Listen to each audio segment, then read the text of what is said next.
নমস্কার, নতুন বাংলা থেকে বলছি সন্ময় বন্দ্যোপাধ্যায়। আমরা এই দাবিটা অনেক দিন ধরে তুলছিলাম যে এ রাজ্যের মুখ্যমন্ত্রীকে কাস্টাডিতে নেওয়া উচিত। এ রাজ্যের মুখ্যমন্ত্রীকে কাস্টাডিতে নেওয়া উচিত তদন্তের স্বার্থে। আবারও বলছি, রেশন দুর্নীতি কাণ্ডেই এই যে শাহজাহানকে লেলিয়ে দেওয়া, এর পেছনে কার মস্তিষ্ক জানার জন্য অবশ্যই জিজ্ঞাসাবাদ করা উচিত এ রাজ্যের মুখ্যমন্ত্রীকে। দাবিটা আমাদের বহুদিন ধরে চলছি। শিক্ষা সংক্রান্ত দুর্নীতি সমস্ত তথ্য মমতা বন্দ্যোপাধ্যায় জানতেন। ব্রাত্য বসু যখন শিক্ষামন্ত্রী ছিলেন 2011-র পর, তারপর ঠিক 2012-13-র পর ব্রাত্য বসুকে সরিয়ে পার্থ চট্টোপাধ্যায়কে আনা হয় শিক্ষা থেকে টাকা তোলার জন্য। অনেকে বিশ্বাস করতেন না, আমরাও প্রথম দিকে বিশ্বাস করতাম না। পরবর্তীকালে বুঝেছিলাম যে ব্রাত্য বসু অনলাইন অ্যাডমিশনের কথা বলে তৃণমূল ছাত্র পরিষদের বিরাভাজন হয়েছিলেন, ফলত তাকে সরিয়ে দেওয়া হয়েছিল শিক্ষা দপ্তর থেকে, এবং তারপর পার্থ চট্টোপাধ্যায়কে সেখানে নিয়ে এসে দেদার টাকা তুলে তারপর 2022-এর 23শে জুলাই পার্থ চট্টোপাধ্যায় অ্যারেস্টেড হওয়ার পর, মধ্যরাতে অ্যারেস্টেড হওয়ার পর এ রাজ্যের মুখ্যমন্ত্রী বলেছিলেন যে পার্থদাকে আমরা রিলিফ দিলাম। অর্থাৎ 49 কোটি টাকা তার বান্ধবীর ফ্ল্যাটে ধরা পড়ার পর এ রাজ্যের মুখ্যমন্ত্রী কথাটা বলেছেন। কিন্তু পার্থদা অসৎ এ কথাটা কোনোদিন বিশ্বাস করেনি, আজও প্রকাশ্যে স্বীকার করেন না এ রাজ্যের মুখ্যমন্ত্রী। ফলত এটা স্বাভাবিক যে এন্টায়ার করাপশনের পার্টটা এ রাজ্যের মুখ্যমন্ত্রীর জ্ঞানত হয়েছিল। এ রাজ্যের মুখ্যমন্ত্রী তো সেই মানুষ যিনি সুপার নিউমারিক পোস্ট তৈরি করে অপরাধী যারা অন্যায়ভাবে ঘুষ দিয়ে চাকরি পেয়েছিল তাদের চাকরি বাঁচানোর চেষ্টা করেছিল। বিচারপতিকে মঞ্চে বসিয়ে বলেছিলেন আমরা চাই না কারুর চাকরি যাক। সেই মানুষটির নাম মমতা বন্দ্যোপাধ্যায়, রাজ্যের মুখ্যমন্ত্রী। সততার প্রতীক, সাদা শাড়ি, টালির বাড়ি, হাওয়াই চটি দেখিয়ে মানুষের ভোট জিতে তারপর চূড়ান্ত অসততার সমস্ত কাজের মধ্যে তিনি এন্টায়ার সরকারটাকে নিয়ে গিয়ে ফেলেছেন। এটা হচ্ছে বাস্তব কথা। এবং এই প্রেক্ষিতেই আমরা বলেছিলাম যে রাজ্যের মুখ্যমন্ত্রীকে ইমিডিয়েটলি ইন্টারোগেশন করা দরকার, তাকে ডাকা দরকার। তিনি সব কিছুর ঊর্ধ্বে হতে পারেন না, কারণ তার নেতৃত্বে সমস্ত করাপশনটা হয়েছে। ফলত তার নেতৃত্বে যদি করাপশন হয়ে থাকে তাহলে তাকে কেন জিজ্ঞাসাবাদ করাবে না? এটা আমরা বহুদিন ধরে বলছি। এই সাম্প্রতিককালে ধরুন, আমি জাস্ট আপনাকে উদাহরণ দিয়ে বলছি, এই সন্দেশখালিতে যে ঘটনাটা ঘটলো, এন্টায়ার ঘটনাটা তো একদম স্থির মস্তিষ্কে ইডির পেছনে লেলিয়ে দেওয়া। কেন? আমার ভাইপোর 7.5 কোটি টাকার প্রপার্টি অ্যাটাচ করা হয়েছে। আমার সুজয় কৃষ্ণ ভদ্র কালীঘাটের কাকুর জোর করে তুলে নিয়ে গিয়ে ভয়েস স্যাম্পল টেস্ট করা হয়েছে। পিজিতে আমি এতদিন আটকে রাখলাম, তা সত্ত্বেও এটা করা হয়েছে। ফলে মার বেটাকে ইডিকে সেই তাড়না থেকে রাজ্যের মুখ্যমন্ত্রী কিন্তু শেষ পর্যন্ত সন্দেশখালির ঘটনাটা ঘটালেন, এটা আমাদের স্থির বিশ্বাস। এবং এই জায়গা থেকেই বলছি, রাজ্যের মুখ্যমন্ত্রীকে সন্দেশখালির পর্বেই ইমিডিয়েটলি ডেকে পাঠিয়ে ইন্টারোগেট করা উচিত। কথাটা অনেক সংবাদ মাধ্যম বলতে সাহস করে না, ভয় করে। বিজ্ঞাপনের লোভ আছে বোঝেন তো, কিন্তু আমাদের তো কোনো দায় নেই। মানুষের কথা বলাটাই তো আমাদের কাজ। ফলে নতুন বাংলা থেকে এ দাবিটা আমি বাংলার বার্তায়, বাংলার মনে, নতুন বাংলা বারবার তুলেছি। এ রাজ্যের মুখ্যমন্ত্রীকে ইন্টারোগেশন করা দরকার, জিজ্ঞাসাবাদ করা দরকার, তাকে ডেকে পাঠানো দরকার। তারপর যদি তিনি অপরাধ প্রমাণিত হন, তিনিও জেলে যাবেন। জয়ললিতা যদি জেলে যেতে পারেন, লালু প্রসাদ যদি জেলে যেতে পারেন, তাহলে তিনি কেন জেলে যাবেন না? ফলত ওমপ্রকাশ চৌতালা যদি জেলে যেতে পারেন, তো সবাই মুখ্যমন্ত্রী ছিলেন। মুখ্যমন্ত্রী তো আইনের ঊর্ধ্বে নয়, তিনি কোনো অপরাধ করতে পারেন না কিন্তু অপরাধের নেতৃত্ব দিতে পারেন। এই যুক্তিটা আজকের দিনে ট্যাঁকে না। ঠিক সেই জায়গা থেকে দাঁড়িয়ে আমি এই সমস্ত পর্বটা নিয়ে, মানে ওই মানুষটিও দেখলাম দীপাঞ্জন চক্রবর্তী আমাদের কথায় সায় দিলেন, বললেন হ্যাঁ রাজ্যের মুখ্যমন্ত্রীকে ইমিডিয়েটলি গ্রেফতারির দাবিটা ওঠা উচিত। সরাসরি সাক্ষাৎকারে মুম্বাই থেকে আমাদের এই কথাটাই বললেন, যে কথাটা আপনাদের আমি এতক্ষণ ধরে বললাম। কি বললেন দীপাঞ্জনবাবু শেষ পর্যন্ত শুনুন ভালো করে, মনোযোগ দিয়ে সেই ইন্টারভিউটা। রাজ্যের মুখ্যমন্ত্রী গ্রেফতারি চাইছেন আপনি, রাজ্যের মুখ্যমন্ত্রী গ্রেফতারি চাইছেন আপনি কেন? কিসের জন্য? শেখ শাহজাহানের ব্যাপারটাই রাজ্যের মুখ্যমন্ত্রীর ভূমিকাকে কি আপনি টার্গেট করছেন কেন?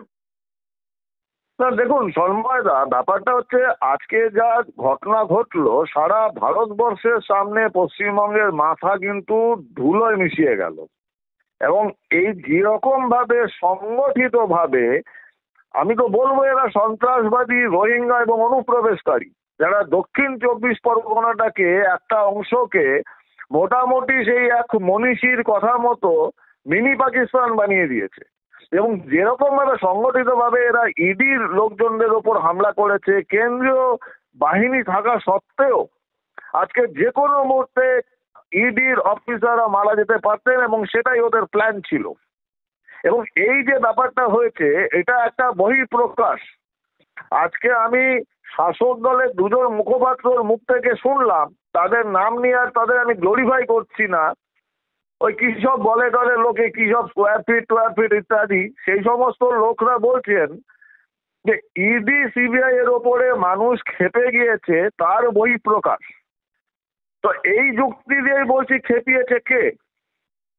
বাংলার সাংবিধানিক প্রধান, শপথ নেওয়া সংবিধানের যে প্রধান, তিনি এর আগে 2021-এর নির্বাচনের সময় বারবার বলেছেন জনসভা থেকে যে কেন্দ্রীয় বাহিনীর বিরুদ্ধে যাবতীয় যেরম ভাবে পারো প্রতিরোধ করো, ঘিরে ফেলো, মহিলাদেরকে কেস করাও। আমরা সেটা দেখেছি। তারপরে কিছুদিন আগে নবান্নতে দুদিকে ন্যাশনাল ফ্ল্যাগ নিয়ে বসে সরকারি দপ্তর থেকে উনি কিন্তু বলেছেন, যে কোনো টিভি চ্যানেলের আর্কাইভে পাওয়া যাবে, উনি বলেছেন খুব সাবধান, বিএসএফ, সিবিআই, ইডি, কি করে যে কে টেনে আনেন বাংলার ঘটনাটা আমি জানি না, যাকে সবার কাছ থেকে শিক্ষা দীক্ষা আশা করা যায় না। তো এই কেন্দ্রীয় এজেন্সি নাকি আপনাদের বাড়িতে অস্ত্র ঢুকিয়ে দেবে, বন্দুক ঢুকিয়ে দেবে, টাকা ঢুকিয়ে দিয়ে আপনাকে ফাঁসাবে। এইটাকে যদি প্রভোকেশন না হয় তাহলে প্রভোকেশন কাকে বলবো? ভারতীয় আইনবিধি আইপিসিতে 186 অ্যান্ড আইপিসি 353 খুব পরিষ্কার ভাবে বলা আছে যে যদি ডেলিভারেটলি কোনো সরকারি কর্মচারীকে কাজ করতে বাধা দেওয়া হয়, অ্যাসল্ট করা হয়, প্রভোকেটিভ স্পিচ দিয়ে মানুষকে উত্তেজিত করে, তার বিরুদ্ধে ইমিডিয়েট ব্যবস্থা নেওয়া যেতে পারে এবং আইপিসিতে প্রভিশন রয়েছে। আমি বলছি হবে না কেন দীপাঞ্জন, আমি সব বুঝলাম, কিন্তু একটা জিনিস বুঝতে পারছি না, আপনি মুখ্যমন্ত্রী গ্রেফতারি চাইছেন কেন? আগে আরেকবার বলবেন, একটু শুনতে অসুবিধা হচ্ছে, আওয়াজ আসছে না। আমি সব বুঝছি, কিন্তু আপনি মুখ্যমন্ত্রী গ্রেফতারি চাইছেন কেন? না দেখুন, এটা তো কোনো ব্যক্তির গ্রেফতারি নয়, কোনো ব্যক্তির নামও নিচ্ছি না, কিন্তু যে বলেছেন এবং তিনি সংবিধানের শপথ নিয়ে সাংবিধানিক পজিশন থেকে দাঁড়িয়ে বসে সরকারি অফিস থেকে বা রাজনীতির ময়দানে যেরকম ভাবে উনি জনগণকে, মানুষকে উস্কেছেন, আমি নিশ্চিত সাধারণ মানুষ তাতে প্রভাবিত হবে না, কিন্তু এক শ্রেণীর সমাজ বিরোধী, সন্ত্রাসবাদী, অনুপ্রবেশকারী, বাইরের রোহিঙ্গা ইত্যাদি প্রভৃতি যে লোকগুলো এই শাহজাহান, আকবর, বাবর, আওরঙ্গজেব চারদিকে ছড়িয়ে আছে, এরা এই প্রভোকেশনটাকে ব্যবহার করবে এবং খুব সুনিয়ন্ত্রিত ভাবে আজকে এই আক্রমণটা হয়েছে। আজকে যদি 3 জন বা 4 জন বা 10 জন কেন্দ্রীয় বাহিনী এবং কেন্দ্রীয় এজেন্সির অফিসার লিঞ্চড হয়ে যেতেন, তাদের পিটিয়ে মারা হতো, দায়টা কে নিত?